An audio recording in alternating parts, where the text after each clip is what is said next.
मेरा देश बदल रहा है, आगे बढ़ रहा है। सुना होगा ना आपने। बंगाल के लोग कह रहे हैं कि मेरा बंगाल बदल रहा है, आगे बढ़ रहा है।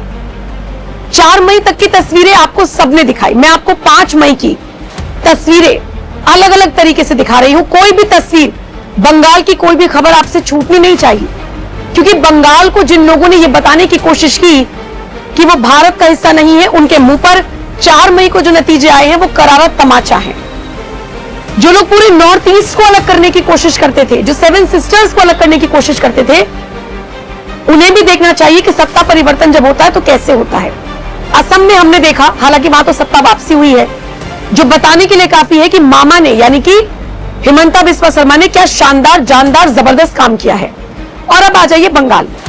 खबर को आगे बढ़ाऊं उससे पहले जरा ये तस्वीरें देखिए।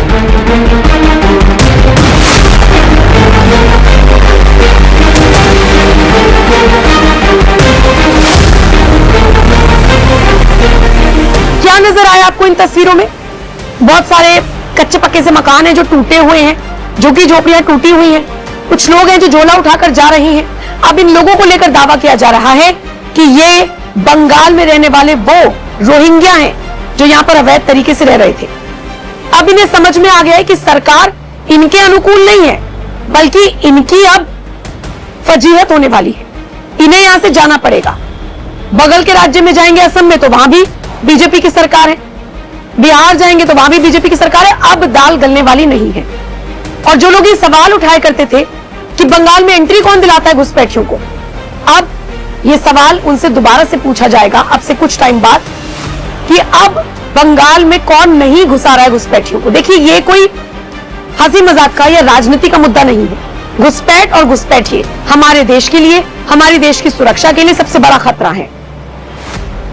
आप बहुत सारे ऐसे लोगों को पकड़ेंगे, हो सकता है वो कैमरे पर ना बोले और आप बीती सुनाते हुए कह दे कि हम तो रोजगार की तलाश में आए थे। लेकिन क्यों? आप अपने देश में रोजगार तलाशिए।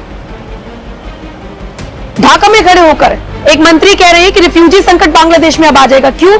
आज तक कभी डंके की चोट पर एक्सेप्ट नहीं किया कि बांग्लादेशी घुसपैठिए भारत में रहते हैं, लेकिन अब क्यों कह रहे हैं? क्योंकि उन्हें पता है कि अब एक ऐसी सरकार बंगाल में आई है जो घुसपैठियों को चुन चुन कर बाहर निकालेगी। अमित शाह का स्टेटमेंट है कि एक भी घुसपैठियों को छोड़ा नहीं जाएगा। असम के मुख्यमंत्री का स्टेटमेंट है, मैं नहीं घुसने दूंगा। तो अब तो हालात ऐसे ही होने वाले हैं जैसा कि आप इन तस्वीरों में देख पा रहे हैं। जो वीडियो आप देख रहे हैं, इसको लेकर दावा किया जा रहा है कि ये रोहिंग्या है और ये अपना बोरिया बिस्तर उठाकर लौट रहे हैं। कहां जा रहे हैं ये खुद जाने।